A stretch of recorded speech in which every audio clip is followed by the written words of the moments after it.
Baiklah ya. Nanti setelah saya buka langsung baca Al-Quran, kemudian saya terangkan, dan kemudian setelah itu saya akan bacakan tentang fitnah-fitnah sekitar jenazah ya. Karena apa? Memang ternyata banyak hal yang kita lakukan itu diantaranya ini ya, baik mulai dari mengkafani, menunggui sebelum orang itu meninggal dunia sampai memasukkan ke liang lahat, banyak hal-hal yang dianggap itu tidak ada tuntunannya. Jadi nanti saya awali dengan pengertian bid'ah yang dimaksud di situ, hal-hal yang tidak pernah diajarkan atau ada berpegang dengan hadis yang dhaif atau hadis palsu, itu juga termasuk bid'ah. Baiklah, monggo ya, kita langsung aja dibuka. Tadi sudah dibuka dengan Bismillahirrahmanirrahim. Ibu yang membaca Al-Quran, silakan ya, monggo dibaca Al-Qurannya aja langsung. Monggo Bu. Nggih. A'udzu billahi minasyaitonir rajim. Wa yauma yuksaru a'da'ullahi ilan nari fahum yuza'un. Hatta idza ma ja'uha syahida 'alaihim sam'uhum wa absaruhum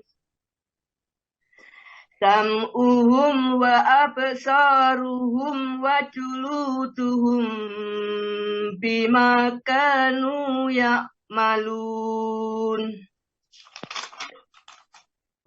Wa qalu li juludihim lima syahidtum alaina qalu antaqana Allahul ladzi antaqa kulla syai'in wa huwa khalaqakum awwala marratin wa ilaihi turja'un. Wa ma kuntum tastatiruna ay yashhada 'alaikum sam'ukum wala absarukum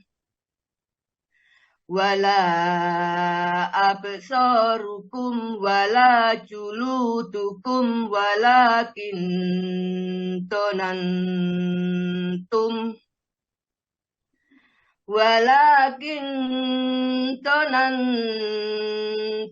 annallaha la ya'lamu katsiran mimma ta'malun. Wa dzalikum dhanannukumul ladzi dhanantum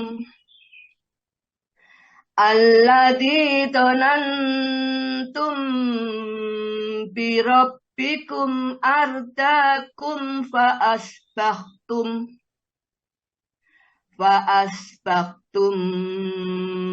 minal khosirin. Terjemahan Surat Fussilat Surat 41 ayat 19 sampai 23.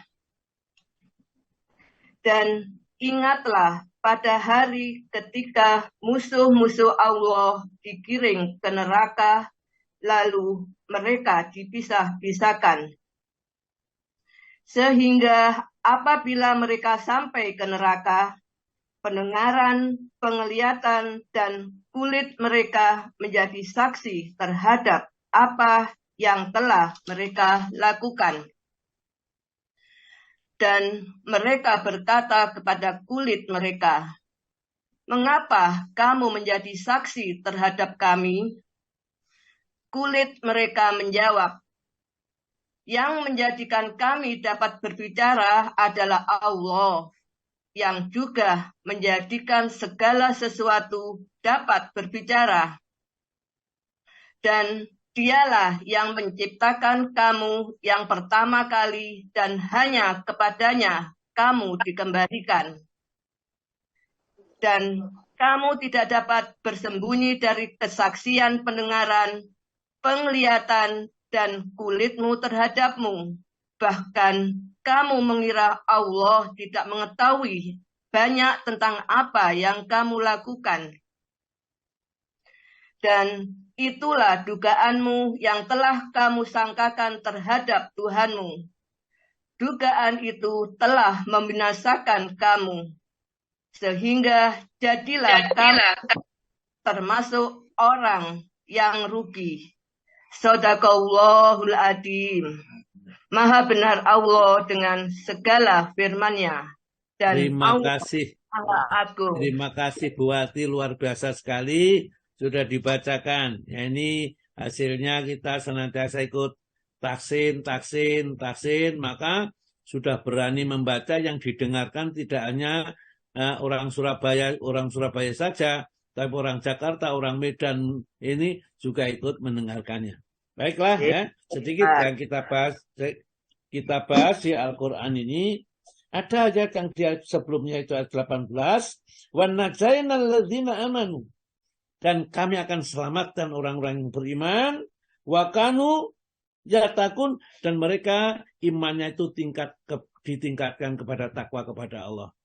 Jadi orang yang beriman, yang bertakwa kepada Allah, dia tidak akan mengalami seperti orang-orang yang dimasukkan neraka yang akan diceritakan di ayat yang ke-19 sampai ayat yang ke-23 ini. Ya. Yauma yuhsyaru, di hari mereka dikumpulkan.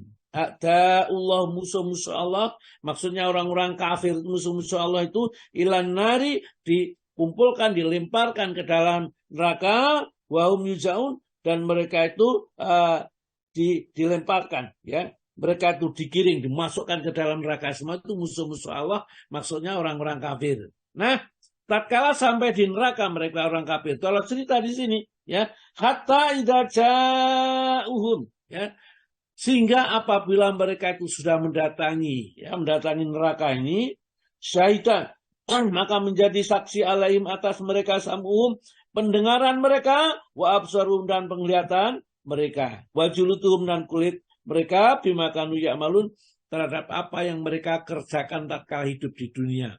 Oleh karena itu tidak mungkin kita bisa berdahleh, ya, atau berdebat dengan Allah, ya Allah, saya tidak melakukan ini. Maka besok di akhir akan dikatakan fa'tarofu bidambihim, maka mereka akan mengaku semua dosa-dosanya itu. Karena Allah Ta'ala melihat, ditunjukkan fotonya, rekamannya, ya, komplit. Maka sekarang saja kalau membuktikan ada rekamannya sekarang bukti-bukti ini untuk menuntut seseorang itu. Besok di akhirat lengkap. Ya, bumi yang dipijak jadi saksi, kulitnya jadi saksi, pendengarannya jadi saksi, penglihatannya jadi saksi. Ya, tentu kemana kita mau berkilah? Kalau kulit itu yang paling luar seluruh tubuh kita ada, bagaimana kita untuk menghindari kulit? Tentu tidak bisa. Itulah pengadilan yang paling adil besok di akhirat, karena mereka itu akhirnya orang itu berkata, waqalu li juludihim.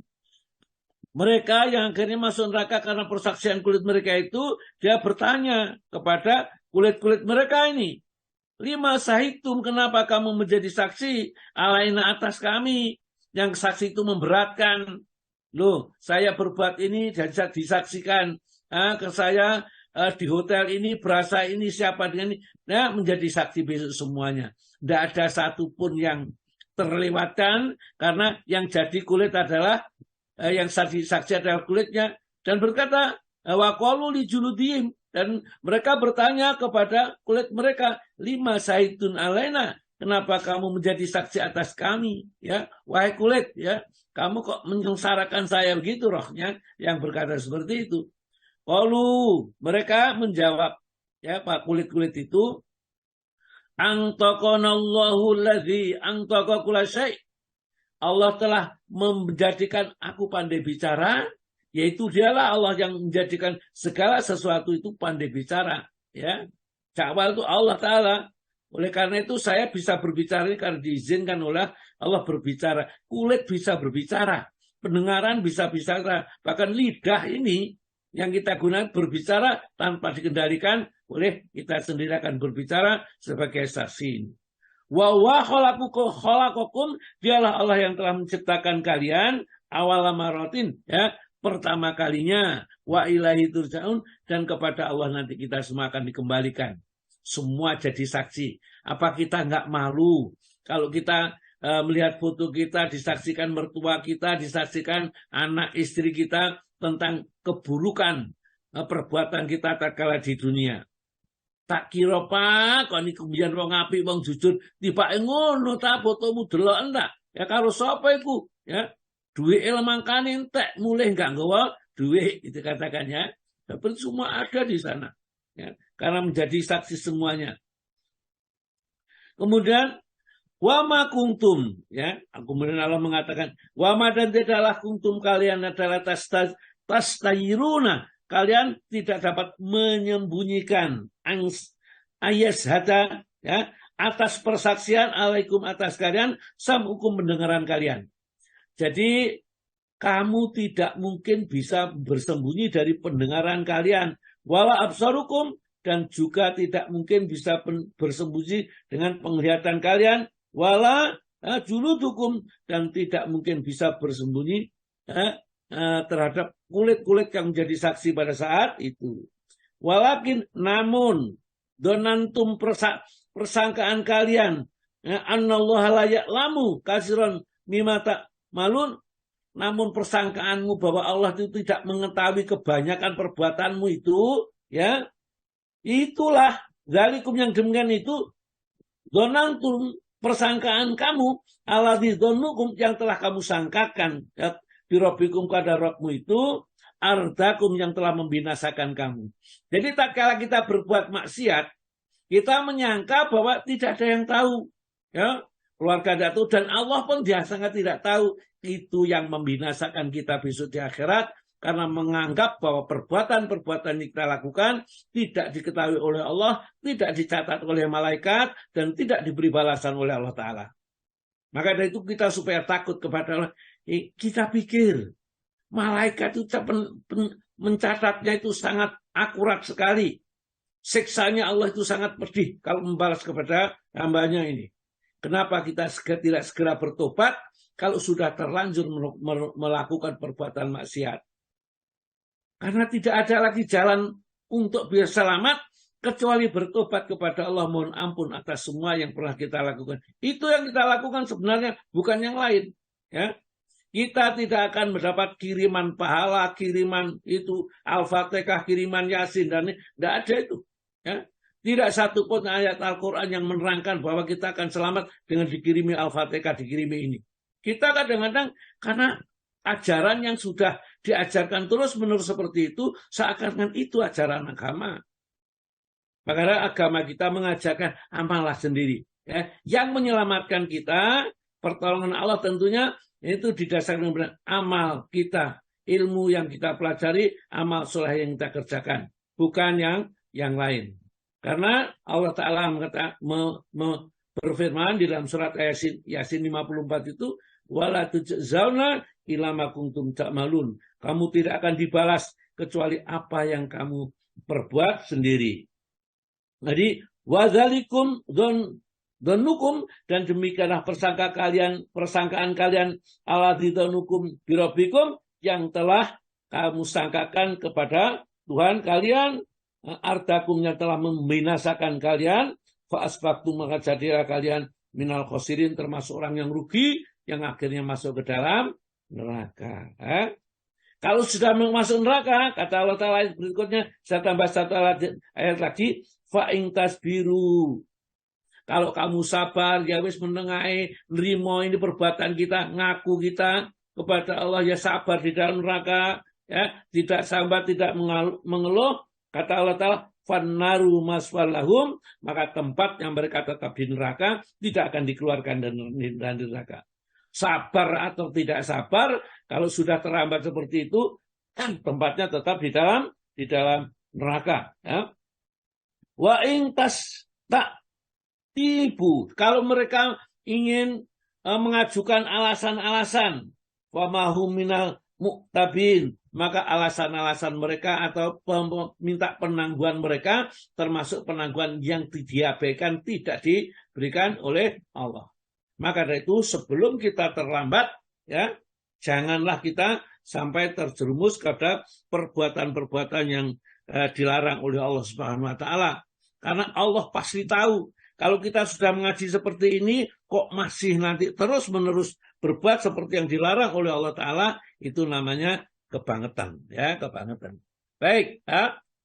Kita masuk pada materi yang akan kita kerjakan, ya. Kita bicarakan ini.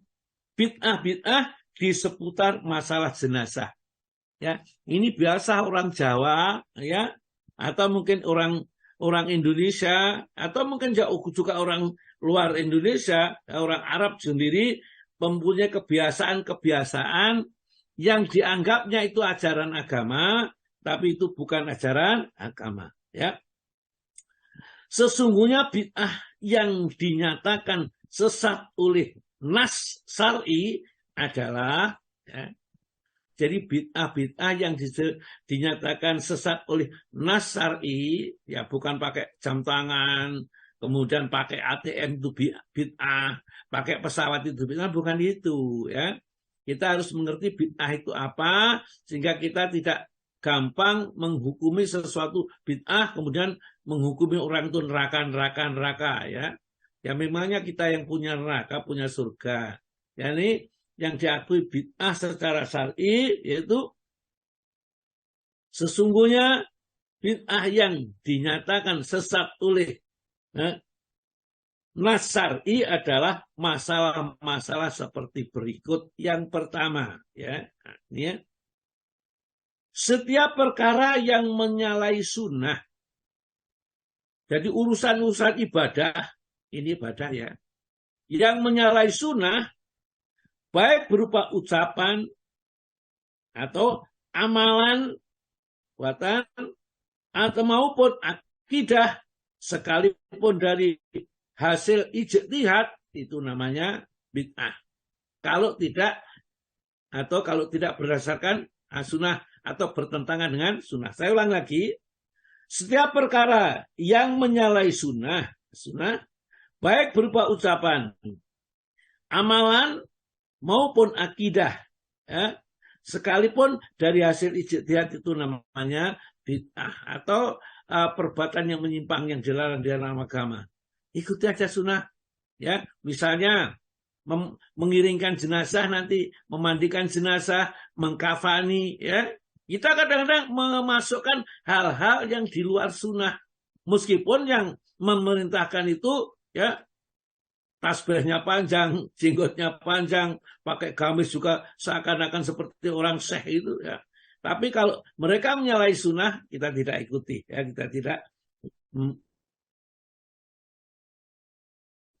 Yang kedua, setiap perkara yang dijadikan sarana untuk bertakarub kepada Allah. Jadi setiap perkara yang dijadikan sarana untuk bertakarub kepada Allah, sementara Rasulullah tidak melarang, telah melarangnya.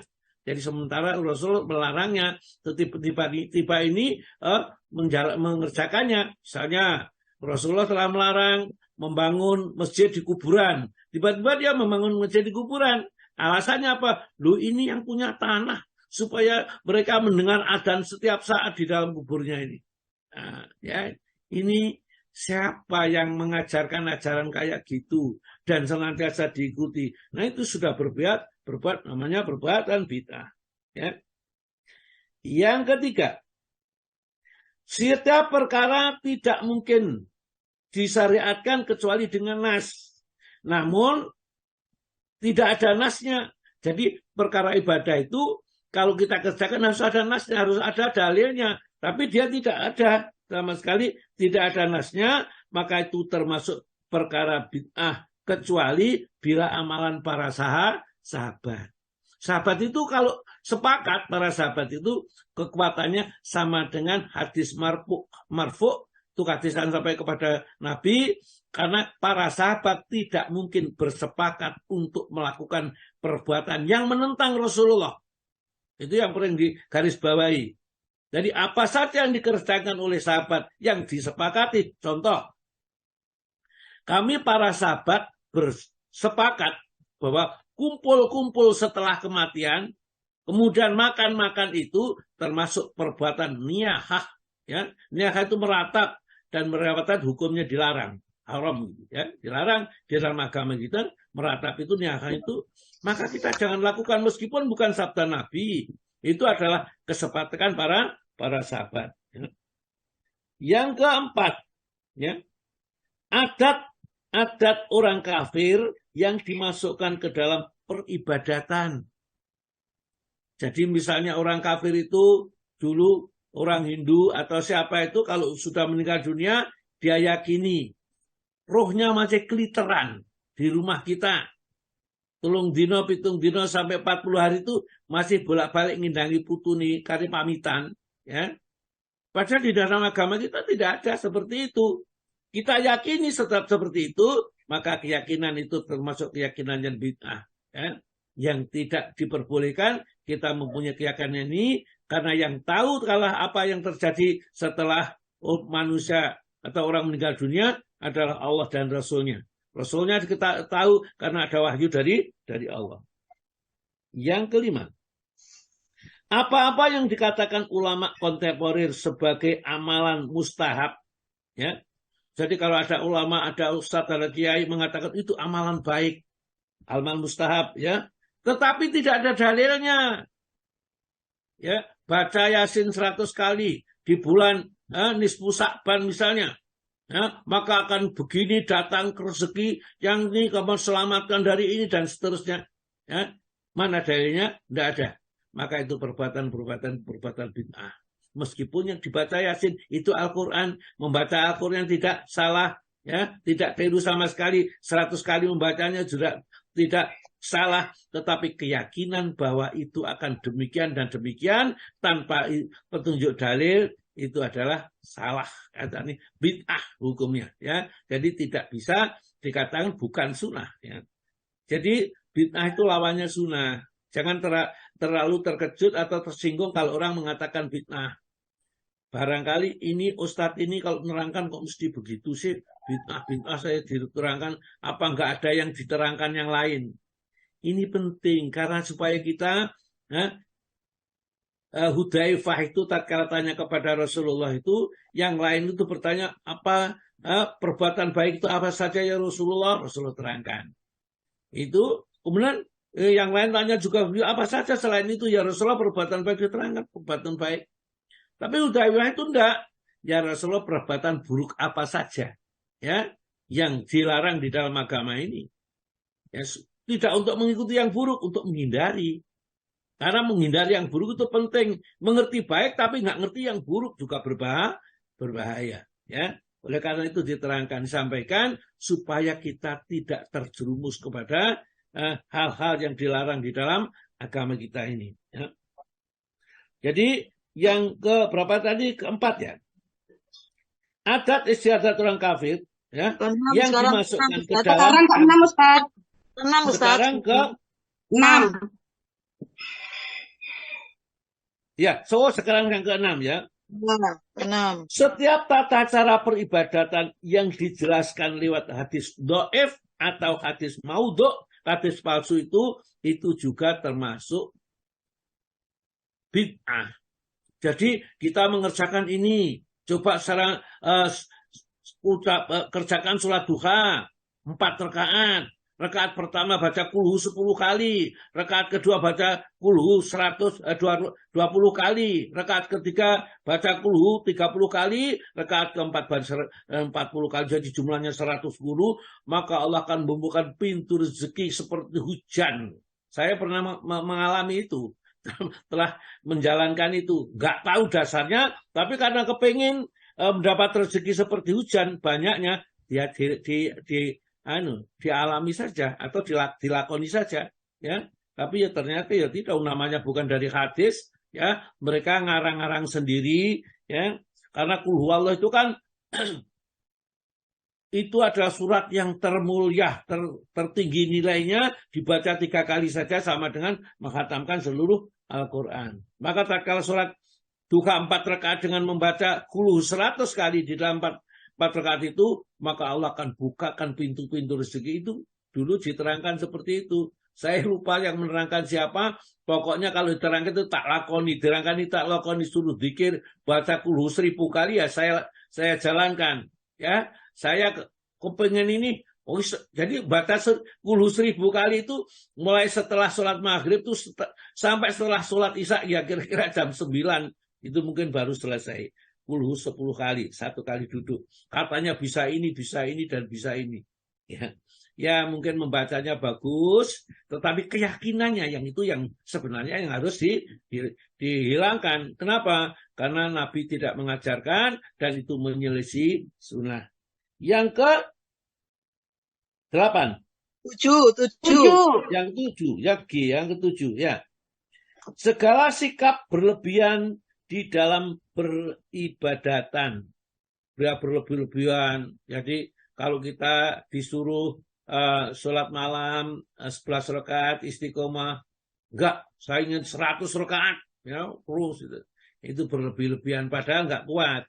Kalau kita kuat ya monggo saja, karena sholat malam itu sholatul laili masna, sholat malam 2 rakaat salam, 2 rakaat salam, tapi memaksakan diri seperti itu, ya berlebihan. Yang terakhir adalah setiap peribadatan yang dimutlakkan oleh syariat kemudian dibatasi oleh orang-orang seperti tempat. Jadi misalnya kalau kita wukuf di padangnya Arafah, haji itu, kemudian kita mubah di Jakarta, kita boleh wukuf di sana, di Jawa Timur, di pegunungan apa gitu di atas sana. Kemudian kita atau di Sulawesi, kita boleh wukuf di sana masing-masing. Yang penting suasananya dibuat mirip-mirip gitu. Ya. Lempar jumroh sudah ditetapkan. Kemudian kita membuat ketetapan lain, maka itu bentuknya adalah bid'ah. Ya. 4 waktu misalnya, ya seperti itu. Waktu haji itu hanya di bulan Dzulhijjah. Kemudian tiba-tiba aja kita haji dipindahin di bulan Muharram saja supaya enggak berdesak-desakan. Ya enggak bisa. Ya. Itu adalah perbuatan bid'ah. Ya. Sekarang kita masuk yang pertama, bid'ah yang terjadi sebelum kematian. Ada keyakinan, saya juga ternyata membaca satu hadis ini, dan ternyata kalau sudah seperti ini ya, tidak saya yakini lagi, dan saya harus menyampaikan bahwa dulu yang sampaikan itu tidak benar. Ya, karena hadisnya itu ternyata hadis yang dhaif atau hadis palsu. Keyakinan sebagian orang bahwa setan mendatangi orang yang hampir mati dengan sosok kedua orang tuanya yang mengenakan pakaian Yahudi dan pakaian Nasrani. Ayahnya atau ibunya pakaian Yahudi, ayahnya pakaian Nasrani atau sebaliknya. Ya. Ini keyakinan, kita dikasih tahu bahwa nanti kalau menjelang kematian itu, memang saya baca juga di buku itu seperti itu. Akan didatangi orang tuanya yang mengajak orang itu untuk jadi Nasrani atau Yahudi, ya, dengan memaparkan segala bentuk milah atau agama untuk menyesatkan orang yang mau mati itu, disuruh ikut Nasrani, diikuti Yahudi, itu bohong, itu perbuatan bid'ah dalam akidah. Jadi tidak ada setan yang datang. Ini sebenarnya disebutkan oleh Ibnu Hazar Al-Haytami di dalam kitab Al-Fatawa, ya, Al-Hadis, yang menukil dari As-Suyuti yang mengatakan hadis itu tidak ada diriwayatkan di dalam ulama-ulama ahli hadis. Ya. Kalau gitu, mulai sekarang kita tinggalkan keyakinan seperti itu. Kemudian yang kedua adalah meletakkan mushaf, ya, di atas kepala orang yang akan meninggal. Jadi kadang-kadang aneh-aneh orang ini. Wah, supaya orang itu betul-betul cinta Al-Quran, katanya Pak Ali tadi, ya, maka mau meninggal dunia, bapak ini sudah meninggal, ini taruhnya di atas kepalanya itu Al-Quran, ya. Kemudian bukakan surat Yasin, ya, meskipun tidak bisa baca, Kemudian sebelah kiri baca Yasin, sebelah kanan baca Yasin bagi orang yang meninggal dunia. Itu keyakinan batil, ya, bid'ah namanya, dan tidak boleh kita lakukan. Nah, kemudian yang ketiga, yang kedua, ya, yang ketiga ya. Yang ketiga, menalkinkan orang yang akan mati untuk berikrar dengan Nabi dan ahli bait. Ya, jadi orang-orang Syiah itu biasanya itu, jadi bersaksi bahwa Nabi kita dan para ahli bait itu adalah mereka nanti untuk yang menyelamatkan, dan kita dibisikkan supaya diyakini orang yang mati itu. Nah, ini tentu kalau di dalam kalangan kita tidak akan terjadi seperti itu. Yang keempat, termasuk bid'ah adalah membacakan surat Yasin di hadapan orang yang akan mati. Ya. Karena tidak ada dalilnya, nggak ada dasar pijakannya. Oleh karena itulah, ya, nanti ya apa yang mesti harus dikerjakan orang yang mau meninggal, orang yang sudah meninggal, nanti kita akan sampaikan beberapa yang harus dilakukan. Ya. Yang kelima, menghadapkan orang yang akan mati ke arah kiblat. Ya. Ini diingkari oleh Said Ibnu Musayyab. Ya, seperti dijelaskan di dalam kitab Al-Mu'alla. Jadi karena tidak ada dalil itu ternyata tidak sahih. Tapi memang namanya hadis, ada sebagian orang, oh hadisnya sahih, monggo kata sahih. Orang yang mau mati itu dihadapkan kiblat biar kelihatannya memang baik, seperti orang yang berkeyakinan bahwa kiblat itu adalah memang tempat kita untuk menghadap sampai nanti akan meninggal dunia. Tapi ternyata itu adalah keyakinan yang batil, ya. Ini saya pikir sampai di sini sementara kita buka ini tanya jawab. Monggo Bu Ririn saya kembalikan.